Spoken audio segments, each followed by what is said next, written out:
Hello दोस्तों, नमस्ते। आज हम आपको सुनाएंगे एक लड़के की दुख भरी कहानी जो कि एक लड़की से प्यार करता था और लड़की को ये सब पता नहीं था, जिसको एक तरफा प्यार बोलते हैं। और लड़का गरीब फैमिली से था। तो चलिए कहानी को स्टार्ट करते हैं। और उससे पहले अगर आप हमारे चैनल पर नए हैं तो प्लीज हमारे चैनल को सब्सक्राइब करें, वीडियो को लाइक और शेयर करें। तो चलिए शुरू करते हैं। राज और रूबी एक स्कूल में पढ़ाई किया करते थे। वह दोनों एक अच्छे दोस्त थे। राज मिडिल क्लास परिवार से था, लेकिन रूबी एक बहुत ही अमीर घर की लड़की थी। दोनों साथ में पढ़ाई करते और कॉलेज भी साथ ही आया जाया करते थे। दोनों के घर पास पास होने के वजह से दोनों कॉलेज के बाहर भी साथ ही घूमने के लिए जाया करते थे। ऐसे में राज और रूबी दोनों की आपस में बनने लगी। दोनों में काफी ज्यादा मित्रता थी, लेकिन दोनों आपस में कभी प्यार की बातें नहीं किया करते थे। मतलब कि वो दोनों कभी भी जाहिर नहीं किया करते थे कि वह एक दूसरे को प्यार करते हैं।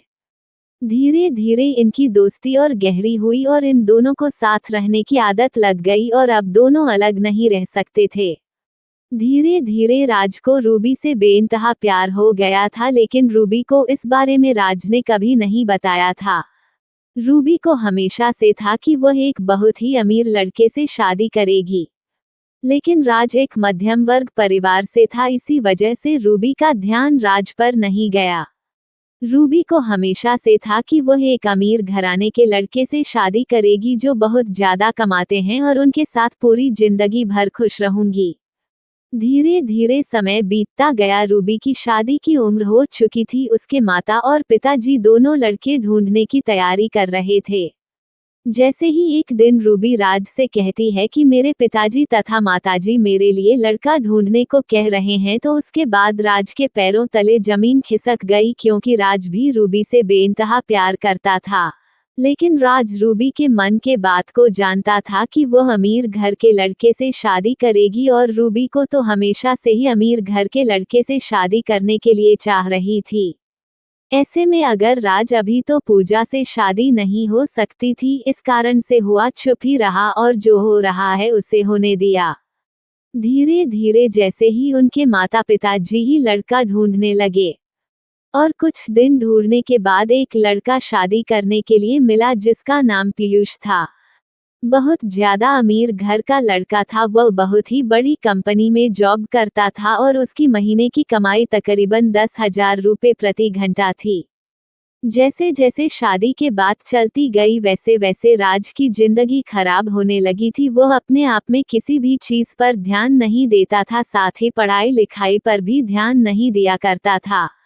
राज को रूबी के जाने का गम सताने लगा और वह चाहकर भी इस बात को रूबी से नहीं बोल सकता था कि मैं तुमसे शादी करूंगा, क्योंकि राज के पास से अपनी हैसियत नहीं थी जितनी हैसियत के लड़के के बारे में रूबी सोचा करती थी। और रात को भी बताया करते थे युवा कितनी हमें लड़के से शादी करेंगे। रूबी के शादी की बात फाइनल होने लगी थी और राज के बारे में काफी लोगों को बहुत ज्यादा पता था कि ये दोनों हमेशा साथ में रहते थे, इसलिए ऐसा लगता है कि दोनों की शादी एक ही साथ होगी। उसके कुछ दिन बाद रूबी राज से कहती है कि मेरी तो शादी होने वाली है, क्या तुम अपनी शादी नहीं करोगे?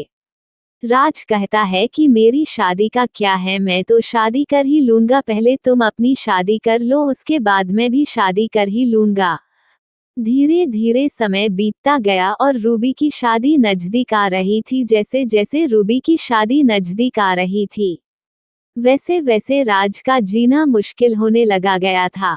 वह अपनी इस प्रेम कहानी के बारे में किसी से कुछ नहीं कहना चाहता था और लोगों को भी ये पता नहीं चल पा रहा था कि राज रूबी से प्यार करता है।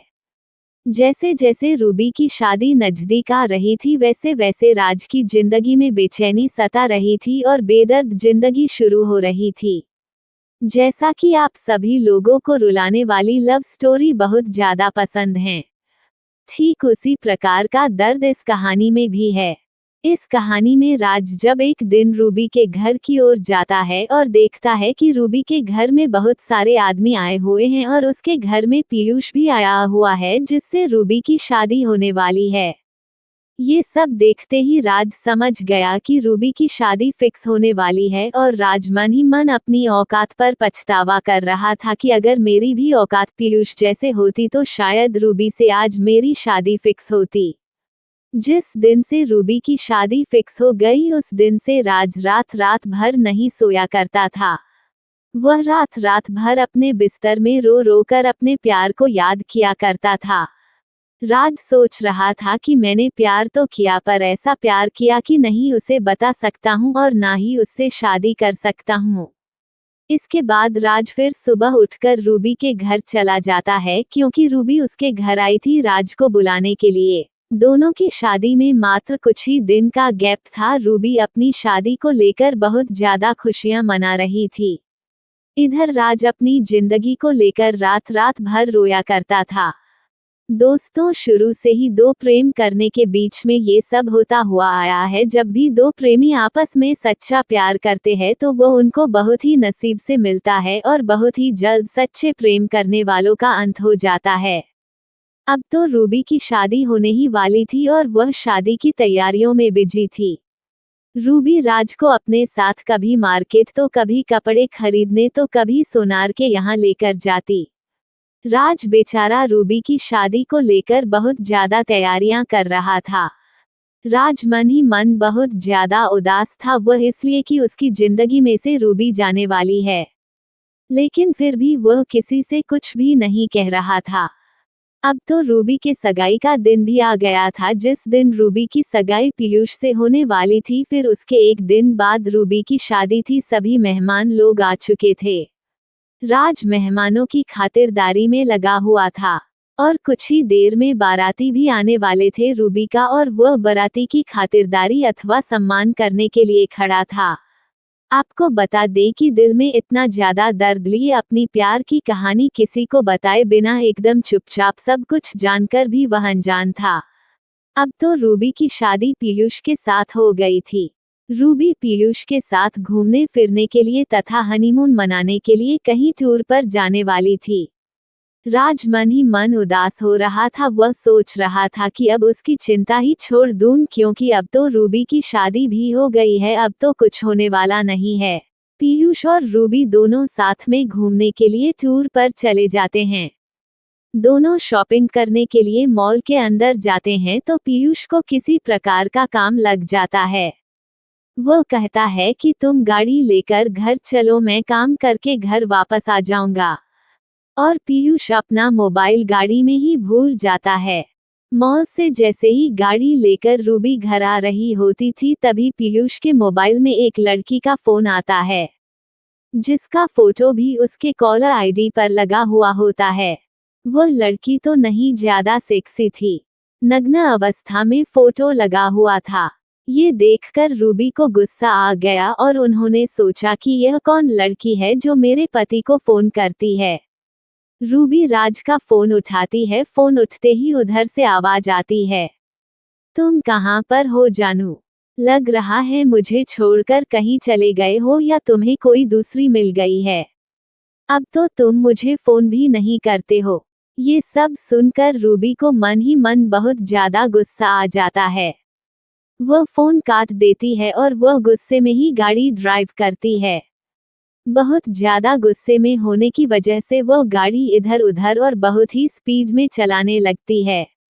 गाड़ी स्पीड में ही होती है और अचानक से उसके सामने एक बहुत बड़ी गाड़ी आ जाती है और वह बहुत तेज होने की वजह से गाड़ी को कंट्रोल नहीं कर पाती है और उस गाड़ी में जाकर टक्कर मार देती है। जैसे ही रूबी को टक्कर लगता है वह बेहोश हो जाती है। अब तो रूबी की बहुत ज्यादा हालत खराब हो गई थी। उसके सर पर बहुत ज्यादा चोट आ जाती है और सर से बहुत ज्यादा खून निकलने लगता है। जैसे ही यह खबर रूबी के घर वाले और राज को मिलती है वह तुरंत ही दौड़े दौड़े शहर चले जाते हैं और वहां पहुंचकर रूबी को हॉस्पिटल लेकर चले जाते हैं। और हॉस्पिटल में रूबी की हालत बहुत ही ज्यादा खराब हो जाती है जिस कारण से बहुत ज्यादा मात्रा में उसके सर से खून निकल रहा था। ये देखकर राज को रूबी की बहुत ज्यादा फिक्र होने लगी। लेकिन हॉस्पिटल पहुंचने के बाद डॉक्टर चेक करने के बाद कहता है कि इनके दिमाग में चोट आई है और इनकी दिमागी हालत बहुत ज्यादा खराब है। ये भी हो सकता है कि इनको अब कुछ याद ना आए और याद आने में कितना दिन लग जाए ये कह भी नहीं सकते हैं। उसी समय पीयूष भी हॉस्पिटल आ चुका था। डॉक्टर की यह बातें सुन पीयूष कहता है कि अगर इसकी याददाश्त नहीं आएगी तो मैं इसे नहीं रखूंगा। अगर इसकी स्वास्थ्य सही नहीं रहेगी तो यह मेरा कौन सा काम आएगी। इससे बेहतर होगा कि मैं कोई दूसरी शादी कर लूंगा। पीयूष ने यह बात रूबी के माता पिता और राज से कहता है। रूबी के माता पिता और राज को ये बात बहुत ही खराब लगती है और वह लोग चाहते थे कि उनकी बेटी रूबी जल्द से जल्द सही होके घर आ जाए, उसके बाद जो होगा देखा जाएगा। इतना कहते ही पीयूष वहां से चला गया और कॉल करके कहता है कि अगर इसकी तबीयत और इसकी दिमागी हालत पूरी तरह से सही हो जाए तो मुझे बता देना। और पीयूष ये भी कहता है कि अगर इसकी दिमागी हालात सही नहीं होगी तो मुझे मत बताना, मैं दूसरी शादी कर लूंगा। ये सब सुनकर रूबी मन ही मन रोने लगी, लेकिन राज उसे दिलासा दिलाया था कि सब कुछ सही हो जाएगा, तुम एक बार सही हो जाओ बस। अब तो रूबी की देख रेख के लिए राज वहां मौजूद था। दिन और रात एक करके रूबी की सेवा में लगा रहता था और फिर जो भी काम लगता था वह राज ही किया करता था, जैसे कि मेडिकल से दवाई लाना, सुबह जल्दी उठकर रूबी के लिए फल और जूस लाना, सारा दिन रूबी की देखरेख, ये सब राज ही करता था, जिसके कारण रूबी को राज पर प्यार आने लगा था। अगर राज कुछ पल के लिए रूबी की नजरों से दूर होता था तो रूबी को राज की चिंता होने लगती थी। लेकिन रूबी के घर वाले कहते थे कि अब तुम हमेशा राज राज क्यों करती रहती हो, राज तुम्हारा कौन लगता है। राज थोड़ा सा भी कोई काम से अपने घर जाता था तो रूबी हमेशा राज को आवाज देने का प्रयास करती रहती थी। रूबी को जब भी किसी चीज की जरूरत पड़ती थी तो वह हमेशा से ही राज से मांगा करती थी। एक सुबह जब रूबी अपने माता पिता से कहती है कि राज कहाँ है, मुझे उससे कुछ बात करनी है, तो रूबी के माता पिता कहते हैं कि राज की शादी होने वाली है, राज भी अपने लिए लड़की देखने बाहर गया हुआ है। इतना सुनते ही रूबी के दिल में घबराहट होने लगी और कहती है कि राज को लड़की की क्या जरूरत पड़ी है, वह तो बोल रहा था कि अभी वह शादी नहीं करेगा। फिर रूबी के माता पिता कहते हैं कि राज भी शादी के लायक हो गया है। उसके माता पिता बोल रहे हैं कि शादी कर ले, इसी कारण से राज अपने लिए लड़की देखने के लिए गांव गया हुआ है। फिर वह कहती है कि मुझे उससे कुछ जरूरी काम है, उसे जल्दी बुला दो।